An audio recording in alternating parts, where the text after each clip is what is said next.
Hey guys, we're back. It's the tracks that made us. Again, we actually did it. It isn't just an idea of let's record a podcast and we do one episode and go, oh God, the work was just ridiculous. We are committed to this. I have the amazing Russ, our super bass player, joining us today. Russ, tell us, what are we going to be talking about? Hey guys, so the track that made us track we're doing today is a track called Bodies by the Smashing Pumpkins. It's one we have covered recently, we did a little video for, and we just wanted to kind of chat a little bit about why that was our choice and what the Pumpkins, I guess, meant to us at the time that they come out. Cool, yeah. So we actually decided to do the track to kind of ride the wave of social media and hashtags because it coincided with the 25th anniversary of Mellon, Collie and Infinite Sadness, which is the Smashing Pumpkins double album. There's always within kind of Pumpkin land, there's probably the big argument: are you a Siamese Dream or are you a Mellon, Collie the greatest work? I'm firmly in the Mellon, Collie camp, but it was. We're all kind of riding the wave, aren't we? So there is a sense of cynicism, but it truly was an album that really did kind of have a massive impact on me and probably a huge number of people. And just as a piece of work, I mean, the amount of effort that we've put in, Russ, into making our album that's 10 tracks, and then you look at Mellon, Collie that's 20 plus. Yeah. That in itself is just inspiring. Yeah, absolutely. I mean, I must admit, I've never been a big fan of concept albums in that way.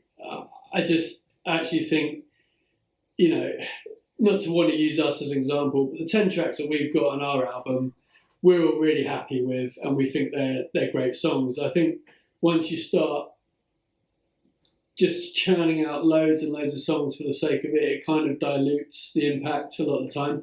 I think Stadium Arcadium Red Hot Chili Peppers is probably another example where there's just so many songs on there. They're all great songs, but if you compacted them into a smaller collection, it might have more impact in that there are 10 absolute bangers on there rather than 25 where the weaker ones kind of dilute the strong ones. I don't know. What do you reckon? I guess it's just being prolific. I mean, what I will say is you mentioned concept albums, and it was only actually last year I realised Mellon, Collie and Infinite Sadness was a concept album. So the concept must have been pretty loose. There is apparently a narrative rather than how I see it as just loads of cool songs. I mean, I should have tweaked because there's the day and the nighttime thing, but it's a bit a band we both really like Green Day with American Idiot and 21st Century Breakdown. I mean, they're concept albums. Are they? What's the story? I mean, they needed to make a Broadway show to kind of and I wonder, really, was the story of the Broadway show there when you just listened to the record? Or did somebody go, oh, there's songs, we can turn this into a show. So yeah, concept albums, I probably feel similarly to you, but at the same time, it is kind of awesome that I can like a concept album. I think it's a great album and just have no idea what the concept could be. Yeah, I mean, I don't know. I think it's not necessarily an overly important thing. I think my 15, 16-year-old self listening to Mellon, Collie and Infinite Sadness, quite frankly, didn't give a fuck about the concept of that album. I love Bullet Butterfly Wings. I love Zero and Tonight. I love those hits because I was just constantly consuming MTV and I was just feeding my face with those sort of tunes, which I just loved. I didn't really care about the concept, quite frankly. And I wonder whether it's one of those things like when you watch, this is a silly example, when you watch The Simpsons, you can enjoy it purely for the crude joke, humour that it is, or you can look at it into a deeper level and almost it's almost postmodern, The Simpsons, because it predicted future events and all that sort of stuff. You can look at it at a deep level, is what I'm saying. or you can enjoy it at a level which you're comfortable with without having to be in the headspace of dissecting the lyrics or the narrative or anything like that. So I don't think it's important, actually. Sorry, I was going to say, it's funny you mentioned The Simpsons, because the Smashing Pumpkins were actually in an episode of The Simpsons to promote this record. And one of the things that I think is really, really interesting is, so when I got Mellon, Collie and Infinite Sadness, like I think it came out in 94, so I was only 9 years old. So I kind of got into... I think it was 94, yeah. Really? I thought it was a bit later. Well, 25 years ago, no, it would be 96. No, 96. Sorry, what am I talking about? No, that's, yeah. So yeah, obviously, like I was kind of on the verge of being too young to really get it. I kind of got into Melancholy after Adore came. Actually, no, prior to Adore, when they released, this is embarrassing how you get into the Smashing Pumpkins story. Batman and Robin. They did the theme tune, The End is the Beginning is the End, for Batman and Robin. And I was young enough when that film came out to actually think it was a good movie. Same, I think. Oh man, it was, that is a car crash. But yeah, so they did the music video and I was like, oh wow, this is so cool. And then it was, yeah, kind of between that and Adore coming out, it was like, yeah, I'll get Melancholy and Infinite Sadness. I believe I got it for Christmas. And I just fell in love with it. Yeah. But what I was going to go back to is when you open the artwork for Melancholy, one of the things that's really interesting is when you're not consuming it at the moment that it came out. What was really weird to me was Billy Corgan had hair. So you open up the sleeve, and there's this dude with hair. And I heard this kind of weird story about they obviously got on The Simpsons, and like, getting on The Simpsons, you've made it when you get on The Simpsons. Sure. And I believe they did the episode for The Simpsons, and in the episode he has hair, and before it was aired he shaved his head. And I remember reading something, I can't remember where I read it, but like the uproar from the label, the PR agency, that you are on the most iconic TV show at the time and you decide to completely change your look. You're not capitalizing on this, but how many gazillion records Melancholy sold? I think it might still be, I believe at the time it's the biggest selling double album ever. I could be wrong on that, probably need to be fact checked, but it went to number one. It was a massive hit. But yeah, so I mean, like, Billy Corgan just goes, yeah, fuck you guys, no one cared. The songs were that good. So yeah, we chose to do Bodies. How did you find like the process of us doing our cover, and had you listened to the track much? Was it one you knew about, considering like you mentioned like it was very much kind of the singles that kind of broke through with you? Bodies had always been a track that I just thought was really rocking. Yeah, I mean, I must admit, Bodies wasn't a track that I was overly familiar with. I think it's in the second album, isn't it? It's in the second half of the album. So, yeah, I listened to the singles. I'd love to be one of those bass players that when they say, "Oh, what are your influences?" They dig out these really obscure kind of references, that underground bands and stuff like that. But my teenage self was just consuming MTV the whole time, so I was very much learning about music through the hits. Bodies wasn't. I didn't play for the reasons I said earlier, like in terms of my enjoyment of concept and really long, big albums. Wasn't so much because I would get bored, I suppose, when the weaker ones were there. But Bodies, when I sort of revisited the album when we were kind of thinking about doing this, was just one of those tracks. It's just balls to the wall all the way through. It's just an amazing track. And if I'm honest, I was disappointed with the mix of it. You can't really hear the bass in it. It doesn't really thunder through. So I wanted to make sure we got a little bit of bass in our mix. But just a cracking tune, just all the way through, relentless. Just loved it. So yeah, if we weren't going to do one of the big hits like Bullet with Butterfly Wings, probably one of my favourite Smashing Pumpkins songs. If we weren't going to do a song like that, then Bodies, I think, was a good choice. And I think it shows a little bit of an insight into what your influences are rather than just going for the obvious choices. So, yeah, it's cool. I enjoyed it. Yeah, I mean, I've always really liked the song. I really like the lyrics. You know, the whole love is suicide thing. Yeah. There's some really interesting stuff as well. Dark. When we were, yeah, it is really really dark. It is, yeah, it is in the depths. And one of the things I think was really interesting when we did the track was I pretty much knew the lyrics, but there was always there's the breakdown where he's just really softly, you know, doing the love is suicide, you know, and then I was like, what are the words he's saying in the background? So you know, maybe many moons ago, it would just be a mystery, but thank goodness for the internet, because someone has deciphered it and just wrote it all down. So whoever's got those lyrics out, you know, but the thing was as well, it wasn't even like on the lyrics. It was like you had to scroll through the comments and somebody had done it. So whoever that user was, thank you very much, because it is as authentic as possible. Well, you say that, to jump in, but it was an interesting thing. I was listening to a Soundgarden live album the other day, and there was a bit where I can't remember what song they were starting, but Chris Cornell was giving a little bit of a speech about why they chose this song, and he said it's interesting that he remembered he was dedicating it to someone, and he remembered he wanted to do it properly because the guy he was dedicating it to loved the song, but he would always sing the lyrics wrong. And he wanted to make sure he did the lyrics right in his performance or something like that. It was to do with the fact that if you Google your own lyrics on the internet, so quite often they can be wrong. So, you know, check your source, mate. Do you know what? I've actually had that in the past, where I've gone on and looked at like my. I wish I was a guy. Yeah.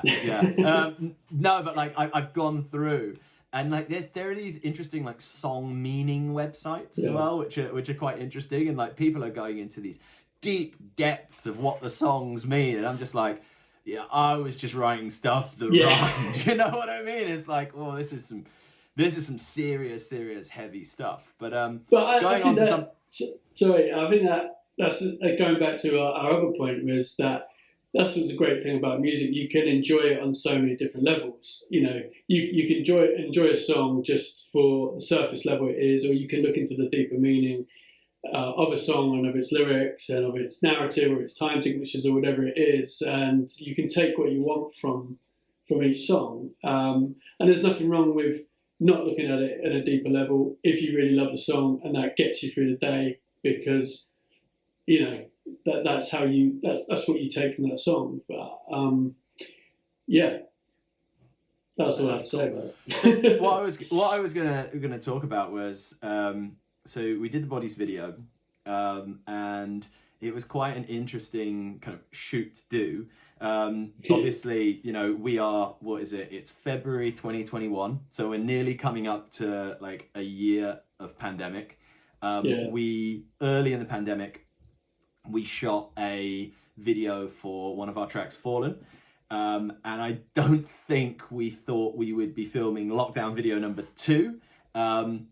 Even after we've done Bodies, we've had lockdown video number 3, and we're getting ready to shoot lockdown video number 4. So what I was going to say is, like, so for those who don't know, why would you know unless you know us? But Russ, so how Russ came into the band is Russ is actually the director of our first video, I Want to Know, when our original bass player Eddie was in the band, and in the subsequent time, Eddie had to move back to Brazil, his native land, and we were like, we need a bass player, and then, you know, we knew, Russ, the video director, he played bass, so Russ and I got talking, and lo and behold, we're here, which is great. So, you know, it's really interesting, you know, obviously with lockdown and all this kind of stuff, you know, to talk with you, Russ, about, you know, how that's impacted, you know, you as a videographer, and how we as a band have had to be, like so many other bands, be creative about how you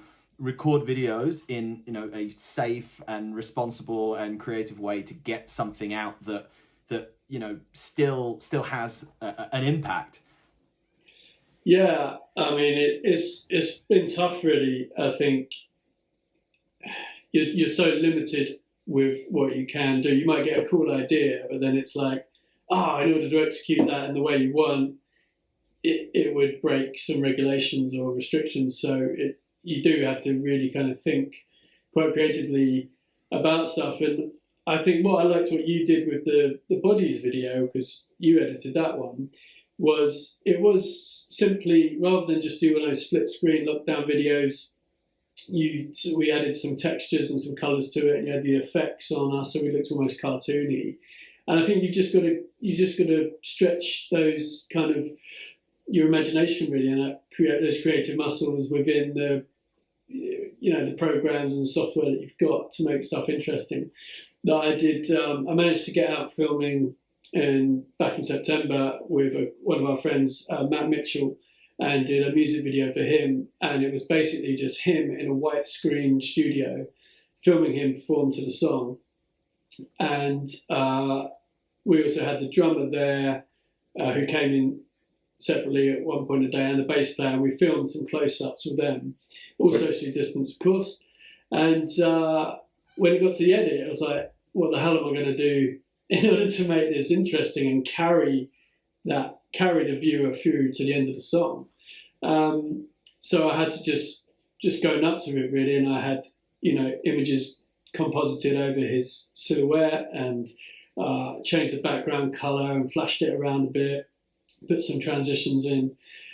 So I think it's one of those things, it's like in any sort of adversity or hard times, you've got to almost embrace that time in order to overcome it. And, if I hadn't, if we hadn't had a pandemic, I probably wouldn't have done that video in that way, because I would have just probably resorted to what I know better. Performance videos with whole bands, possibly some actors and some narratives going on there. But it's been really actually good in a way to stretch my kind of editing skills and my graphic skills and stuff like that. So, I think out of every hard time, you've got to kind of rise like a phoenix out of it by thinking of ways just like to get around Wurst. things. One of the best Eurovision songs ever. Indeed. She should have done a Bond theme. Yes. I'm going to lose battery. Hold on. Well, listen, I was going to say, I think we're kind of getting to the point where people are itching to, if they haven't seen the track already, to see the track. Or turned off. Or turn off. You can do that. There's no gun to your head. But yeah, if they haven't turned off already, if they haven't, are they going to make it to the end screen? Are you going to show up in my analytics? It's up to you, yeah. But yeah, before we do that, just want to give a big shout out to a creative called who has a profile on Instagram, Steph with an F. She also has a channel on YouTube, giving you all sorts of information on how to use, Adobe Premiere, After Effects, and all that. And the reason we're giving a shout out to her is actually the kind of background image that we projected all of our footage on was captured by her, and she had it on a website called Pexels, which Russ introduced me to, which is really, really awesome if you want stock photos and stock footage for creative projects. So she has a great account there. She puts loads of awesome resources up there for community to use. So any bands wanting to do something creative, or check out Pexels, especially go and check out Steph with an F. There's another channel, I completely forgot the name. We also use them for our introductory scenes for this. I will remember, I will plug them another time. But yeah, Pexels is an awesome resource. Steph with an F, thanks ever so much for your amazing work that gave us the platform to do this. And I think kind of going on to what Russ was saying about, this adversity and these hard times kind of pushing people, hard times they make you pivot, they make you learn new things, and as horrible as this whole experience has been for like so many people around the world, you know, there are always going to be kind of, you know, positive glimmers, and you know, the thing that, you know, we've done, and I'm sure so many other artists across the world have done with those kind of creative resources is, you know, it's just bringing a community together and creating stuff. And like, you know, as musicians, and you know, Russ with his background in kind of visual media, you know, that's what we live for, you know. So yeah, things can be bad, things can be awful, 100%. but good things, you know, however small compared to all the bad things that have happened, can have positive things. So that's my positivity for the day. That's my kind of thought. Russ, anything to add? Or Yeah, I mean, just piggybacking off your thought there.